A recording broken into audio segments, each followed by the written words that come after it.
जरा सोचिए, एक ऐसा वायरस जो लोगों को ज़ॉम्बीज़ तो बनाता ही है, लेकिन उनसे उनका दिमाग नहीं छीनता। इस फिल्म के ज़ॉम्बीज़ बाकी फिल्म की तरह सुस्त और धीरे नहीं चलते, बल्कि इंसानों की तरह सोच समझकर शिकार करते हैं। बस उनकी इंसानियत मर जाती है और उनके अंदर दरिंदगी पैदा करती है। तो सोचिए दोस्तों, जिनसे आप भाग रहे हैं, अगर वो आपसे ज्यादा शातिर निकलें तो आप बचेंगे कैसे?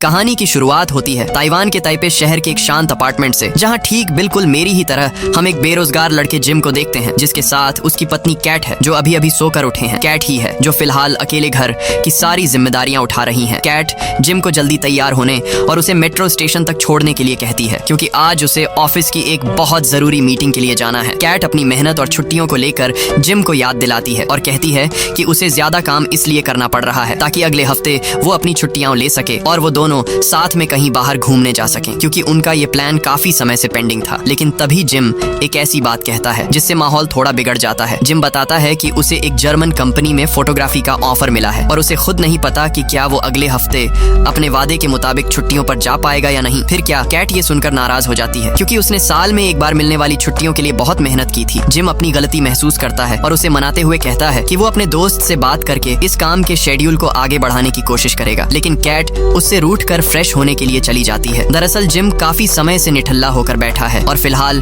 उसे जॉब की बहुत जरूरत है ताकि वो घर की जिम्मेदारियां ले सके। नाश्ते के दौरान जिम अपना फोन चला रहा होता है, जहां उसका ध्यान एक खबर की ओर जाता है। उस वीडियो में एक डॉक्टर लोगों को चेतावनी देने की कोशिश कर रहा था। डॉक्टर का कहना है कि उसने एक मरीज में एक अजीब तरह के फ्लू वायरस के लक्षण देखे हैं, जिसे एल्विन वायरस नाम दिया गया है, जो बेहद खतरनाक हो सकता है। हालांकि उस समय किसी को अंदाजा नहीं था कि ये अजीब सा वायरस बहुत जल्द पूरे शहर को कब्रिस्तान में बदलने वाला है। तभी वो डॉक्टर एक चौंकाने वाला दावा भी करता है। वो कहता है कि कुछ साल पहले चुनाव से ठीक पहले भी ऐसा ही वायरस दिखा था और उसे पूरा यकीन है कि सरकार अपनी वोट के लिए जानबूझकर ये अफवाह फैला रही है। लेकिन अफसोस, जिम को उसकी बातों पर रत्ती भर भी भरोसा नहीं होता। जिम को लगता है कि डॉक्टर खुद किसी पार्टी का दलाल है और चुनाव से पहले विपक्षी सरकार को बदनाम करने के लिए फेक न्यूज फैला रहा है। जिम ये खबर देखते देखते अपनी बालकनी में आ जाता है और सुबह के नजारे को देख ही रहा होता है कि तभी उसकी नजर एक बुजुर्ग औरत पर पड़ती है, जिसकी हरकतें बेहद अजीब और डरावनी थी। जिम उसे आवाज लगाता है और जब वो औरत उसकी तरफ मुड़ती है तो जिम हैरान रह जाता है, क्योंकि उस महिला का कपड़ा खून से रंगा था और उसका चेहरा काफी डरावना लग रहा था। तभी कैट उसके पास आती है और उसे जल्दी से मेट्रो स्टेशन छोड़ने के लिए कहती है और जब जिम वापस देखता है तब तक वो रहस्यमयी औरत गायब हो चुकी थी। तभी जिम का एक पड़ोसी अपने फूलों में पानी डालने आता है, जिसे जुकाम है। जिम उसे डॉक्टर के पास जाने की सलाह देता है, लेकिन उसका पड़ोसी साफ मना कर देता है। उसका कहना है कि फ्लू तो एक आम बीमारी है और आजकल झूठी खबर फैलाई जा रही है कि इसके लक्षण काफी घातक हो सकते हैं। जिम उसकी बातों पर मुस्कुराते हुए कहता है कि तुम्हें अपनी सेहत पर पूरा भरोसा है। इसके बाद जिम कैट को ऑफिस छोड़ने के लिए स्कूटी लेकर स्टेशन की तरफ निकलता है। रास्ते में उन्हें पुलिस की गाड़ियां और भारी भीड़ दिखती है, जहां पुलिस किसी ऐसे शख्स को काबू करने की कोशिश कर रही थी जिसने सरेआम दूसरों पर हमला कर दिया है। ये मंजर देखकर जिम और कैट हैरान हो जाते हैं। वो समझ नहीं पाते कि आखिर कोई इंसान इतना हिंसक कैसे हो सकता है। खैर, कैट को स्टेशन तक छोड़ने के बाद जिम कैट की नाराजगी दूर करने के लिए कहता है, कैट माफ करना, मैं तुम्हें इस तरह से हार्ड वर्क करते नहीं देख सकता, इसलिए सबसे पहले मैं काम की तलाश में हूँ। जिसके बाद तुम जहाँ कहोगी मैं वहाँ चलूंगा और हम ढेर सारी मस्ती करेंगे। कैट उसकी इस बात पर मुस्कुरा देती है और उसे बाय बोलकर वहाँ से चली जाती है। लेकिन दोनों इस बात से अनजान थे कि इनका ये पल यहीं तक था। खैर, जैसे ही जिम वापस घर के लिए मुड़ता है तो वो रास्ते में देखता है कि पुलिस वाले गायब हो चुके हैं, यहाँ तक कि उन्होंने अपनी गाड़ियां भी लावारिस छोड़ दी थी। जिम को लगता है कि शायद पुलिस उस आदमी के पीछे गई होगी जो लोगों पर हमला कर रहा था। जिसके बाद जिम एक रेस्टोरेंट में अपना पसंदीदा नाश्ता लेने चला जाता है। वहाँ इंतजार करते वक्त वो अखबार में प्रॉपर्टी के दाम देखने लगता है और उसका सपना है कि वो एक दिन खुद का घर खरीदेगा जहाँ वो और कैट रहेंगे। उसी वक्त अचानक वही बूढ़ी औरत वहाँ आ जाती है जिसे सुबह सुबह जिम ने छत पर देखा था, जो असल में एल्विन वायरस की पहली शिकार थी, जो अब ज़ॉम्बी बन चुकी थी। रेस्टोरेंट में नाश्ता कर रहा एक लड़का उसके पास जाता है और उससे पूछता है कि क्या आपकी तबीयत खराब है। तभी वो बूढ़ी औरत उसे अपना भयानक चेहरा दिखाती है और उसके मुंह पर थूक देती है और जो वर्कर नाश्ता बना रहा था उसके ऊपर खौलता तेल डाल देती है और अपने नाखूनों से उस वर्कर की चमड़ी उखाड़ने लगती है। पास ही में खड़ा जिम उसे रोकने की कोशिश करता है, लेकिन उसका अगला शिकार वही था और जिस लड़के पर उसने थूका था वो भी इन्फेक्टेड हो चुका था, जो अपने दोस्त को ही बुरी तरह मार डालता है। और इससे पहले कि वो जिम को भी इन्फेक्टेड कर पाती, एक बेकाबू कार उसे कुचल देती है। लेकिन ड्राइवर को देखते ही जिम का होश उड़ जाता है, क्योंकि उसका चेहरा किसी दरिंदे जैसा खौफनाक हो चुका है। तभी वो इन्फेक्टेड लड़का जिम को मारने आ जाता है। साथ ही उस बूढ़ी औरत ने जिन और लोगों को इन्फेक्टेड किया था वो भी उसके पीछे पड़ जाते हैं। जिम किसी तरह जान बचाकर अपने अपार्टमेंट अपार्टमेंट की तरफ भागता है और अंदर आकर गेट को लॉक कर देता है। उसका दिल जोरों से धड़क रहा था। वो ये समझने की कोशिश करता है कि आखिर लोगों को हुआ क्या है। उसी वक्त उसे इमरजेंसी सायरन सुनाई देती है और बताया जाता है कि सभी लोग अपने घरों से बाहर ना आए, क्योंकि पूरे शहर में ज़ॉम्बी वायरस तेजी से फैल चुका है और इससे इन्फेक्टेड लोग काफी खतरनाक हो चुके हैं। लेकिन अचानक उसी वक्त उस माइक से इन्फेक्टेड लोगों की हंसने की आवाज आने लगती है, यानी ये साफ था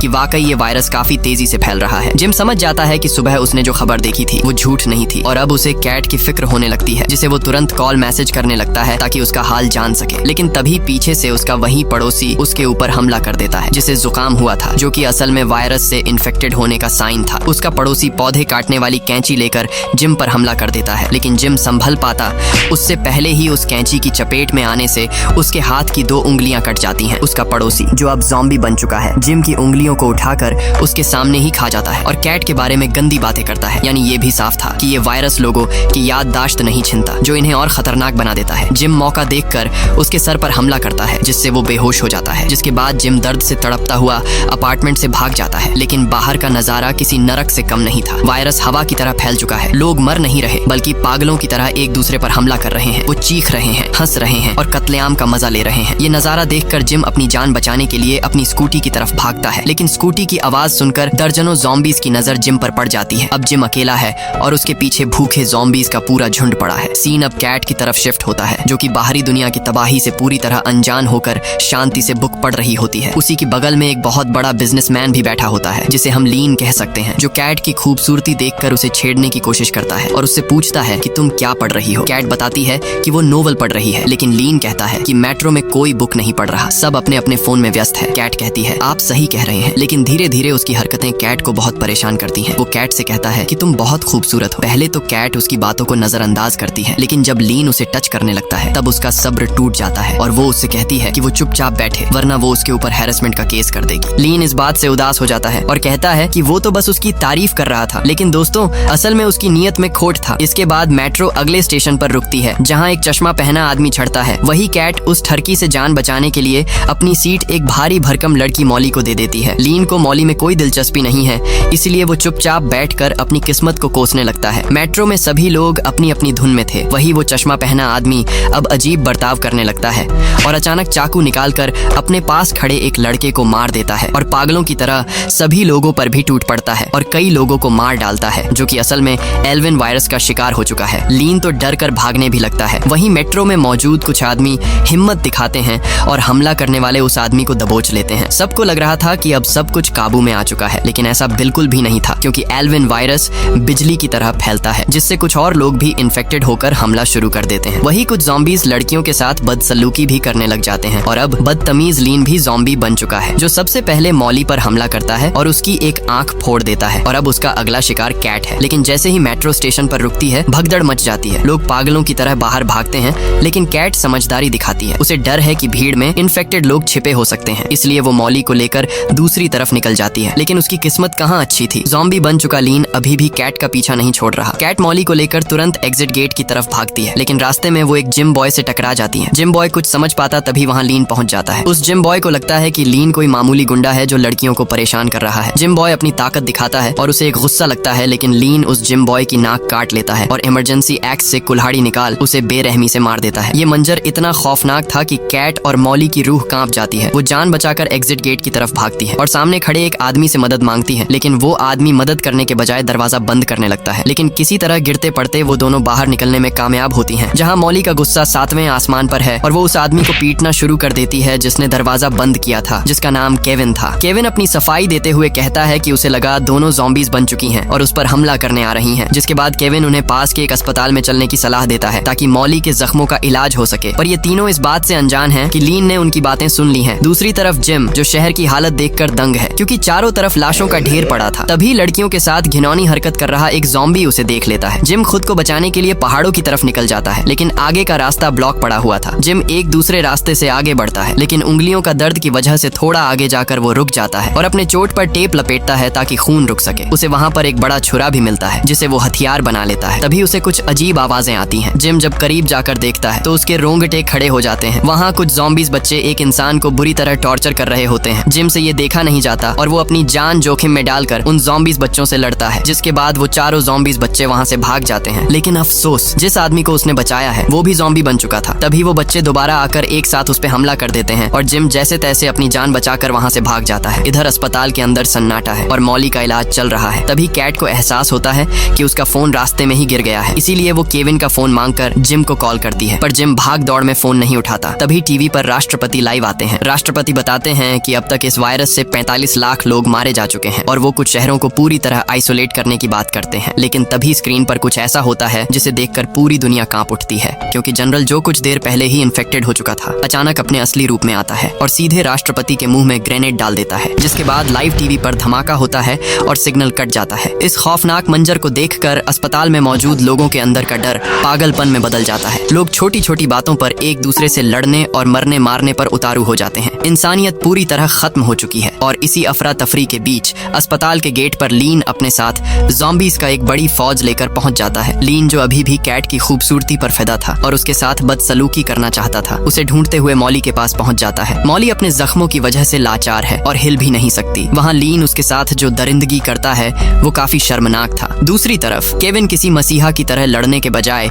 एक मेज के पीछे दुबक कर अपने कान बंद कर लेता है। वो इतना बुजदिल है कि अपनी आंखों के सामने होती तबाही को देखने की भी हिम्मत नहीं जुटा पा रहा। इस तरफ पहाड़ों की शांति के बीच जिम जब अपना फोन चेक करता है तो उसे कई मिस्ड कॉल्स दिखती हैं। वो तुरंत वापस फोन करता है और कैट की आवाज सुनकर उसकी जान में जान आती है। कैट उसे बताती है कि वो अस्पताल में फंसी है और चारों तरफ ज़ॉम्बीज़ का कब्जा है। जिम उसे हिम्मत देता है और वादा करता है कि वो उसे बचाने जरूर आएगा। लेकिन जिम जानता है कि बिना किसी हथियार और बैकअप के मौत के उस गढ़ में दोबारा जाना खुदकुशी करने जैसा है। वहीं अस्पताल में केविन वहां से भागने की कोशिश करता है, लेकिन उसकी बदकिस्मती देखिए, उसका सामना मॉली से होता है, जो अब वो पुरानी मॉली नहीं बल्कि एक खौफनाक ज़ॉम्बी बन चुकी है। ज़ॉम्बी बनने के बाद भी उसके दिमाग में केविन के लिए नफरत बाकी है। वो दूसरे ज़ॉम्बीज़ को केविन पर हमला करने का इशारा करती है ताकि वो केविन के शरीर के साथ टॉर्चर वाला खेल खेल सके। वहीं कैट अपनी जान बचाने के लिए ऊपरी मंजिल की तरफ भागती है और दरवाजे को एक मजबूत लोहे की रॉड से लॉक कर देती है। उसे लगा कि वो सेफ है, लेकिन ज़ॉम्बी लीन की ताकत अब इंसानी ताकत से बाहर थी। वो उस भारी लोहे की रॉड को किसी कागज की तरह मोड़ देता है और अंदर घुस आता है। उसने दरवाजा अंदर से बंद कर लिया है क्योंकि वो कैट का शिकार अकेले करना चाहता है। तभी कैट अपनी सूझबूझ दिखाती है और जैसे ही लीन उसके करीब आता है, कैट एक फायर एक्सटिंग्विशर से उस पर धुआं छोड़ देती है। लीन जब तक कुछ समझ पाता, कैट उसी भारी सिलेंडर से उसके सिर पर ताबड़तोड़ वार करके उसे ढेर कर देती है और आखिरकार उसे उस दरिंदे से छुटकारा मिल ही जाता है। कैट अभी इस सदमे से उबर भी नहीं पाई थी कि तभी एक वेरोलॉजिस्ट वहां आता है और उसे एक कमरे के अंदर ले जाता है। वो उसे तुरंत खुद को साफ करने के लिए कहता है क्योंकि ये वायरस शरीर के पसीने या खून से भी फैल सकता है। जब कैट सदमे की वजह से उसकी बात नहीं समझ पाती तो वो वीरोलॉजिस्ट अपनी पिस्टल निकाल लेता है। अब कैट के पास उसकी बात मानने के अलावा कोई रास्ता नहीं बचता। हालांकि ऐसा लगता है कि वो आदमी बुरा नहीं है, वो बस इस वायरस पर रिसर्च करना चाहता है। और यहाँ पर हमें पता चलता है कि ये वायरोलॉजिस्ट कोई और नहीं बल्कि वही डॉक्टर है जिसे जिम ने सुबह सुबह अपने फोन पर देखा था। कैट उसकी बात समझती है और नहाने चली जाती है। उसी वक्त वो डॉक्टर उसे बताता है कि ये एल्विन वायरस दिमाग के उस हिस्से पर हमला करता है जो इंसान की इच्छाओं को कंट्रोल करता है, जिसके बाद इंसान का खुद पर काबू नहीं रहता और वो अपनी सबसे डरावनी और दबी हुई इच्छाओं को पूरा करने के लिए किसी भी हद तक गिर जाते हैं। वो ये भी बताता है कि उसने सरकार को चेतावनी भी दी थी, लेकिन राजनीति के खेल में उसकी आवाज दबा दी गई और अब उसने एक वैक्सीन तैयार की है और उसे टेस्ट करने के लिए उसे कैट की जरूरत है, क्योंकि कैट के शरीर में वायरस कुछ ही देर में फैल जाएगा और वो भी शायद ज़ॉम्बी बन जाएगी। कैट चोरी छिपे जिम को अपनी लोकेशन भेजती है और जब वो अपने कपड़े को डस्टबिन में डालने जाती है तब उसे डस्टबिन में एक ज़ॉम्बी बच्चा दिखता है जिसपे डॉक्टर ने एक्सपेरिमेंट किया था। लेकिन इससे पहले कैट कुछ समझ पाती, वो डॉक्टर कैट में भी वैक्सीन इंजेक्ट कर उसे हथकड़ी से बांध देता है और उसे बताता है कि उसे सरकार से मदद का सिग्नल मिला है और जल्द ही छत पर हेलीकॉप्टर आने वाला है। इधर जिम भी हथियार के साथ अस्पताल पहुंचता है और अंदाजा लगाओ आगे क्या होने वाला है। आगे वो डॉक्टर कैट के साथ छत की तरफ जाता है, लेकिन तभी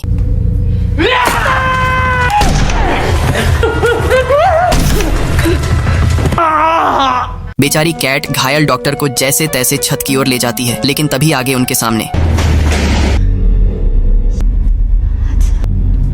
हाँ, अफसोस, जिम अब इंसान नहीं रहा। जिम जिसे सबसे ज्यादा प्यार करता था अब उसे उस पे शक होने लगता है। वो कैट और डॉक्टर को एक साथ देखकर उन पे शक करने लगता है। डॉक्टर जिम पर गोली चला देता है, लेकिन जिम की ज़ॉम्बी फुर्ती उस पर भारी पड़ती है। कैट अपनी जान बचाने के लिए गेट लॉक कर देती है। जिम बाहर से पागलों की तरह गेट पीटता है। कैट रोते हुए उससे पूछती है, जिम तुम्हें कैसा लग रहा है? जिम की आंखों में अब प्यार नहीं, सिर्फ भूख है। वो कहता है, अगर मैं अंदर आ गया तो तुम्हें जिंदा चबा जाऊंगा। मुझे बहुत भूख लगी है क्योंकि सुबह से मैंने अपना पसंदीदा नाश्ता भी नहीं खाया। ये सुनकर कैट की दुनिया उजड़ चुकी थी। जिस जिम ने उसे कभी बचाने का वादा किया था, आज वही उसे खाना चाहता है। उनके सारे सपने, वो छुट्टियां, वो यादें, सब कुछ इस वायरस ने ले लिया। तभी कैट ऊपर हेलीकॉप्टर की आवाज सुनती है और भारी मन से जिम को पीछे छोड़कर छत की तरफ भागती है। जिम, जो अब एक दरिंदा बन चुका है, उसे जाते हुए देख बस एक डरावनी मुस्कान देता है। आगे बैकग्राउंड में गोली चलने की आवाज सुनाई देती है, यानी हेलीकॉप्टर पर मौजूद लोगों ने कैट को भी इन्फेक्टेड समझकर शूट कर दिया है। तो दोस्तों, ये कहानी हमें सिखाती है कि किसी भी बीमारी या चेतावनी को हल्के में नहीं लेना चाहिए। कोविड-19 जैसी महामारियों ने हमें सिखाया है कि सेहत ही सबसे बड़ी दौलत है। इसलिए कसरत करें, अच्छा खाएं और सुरक्षित रहें।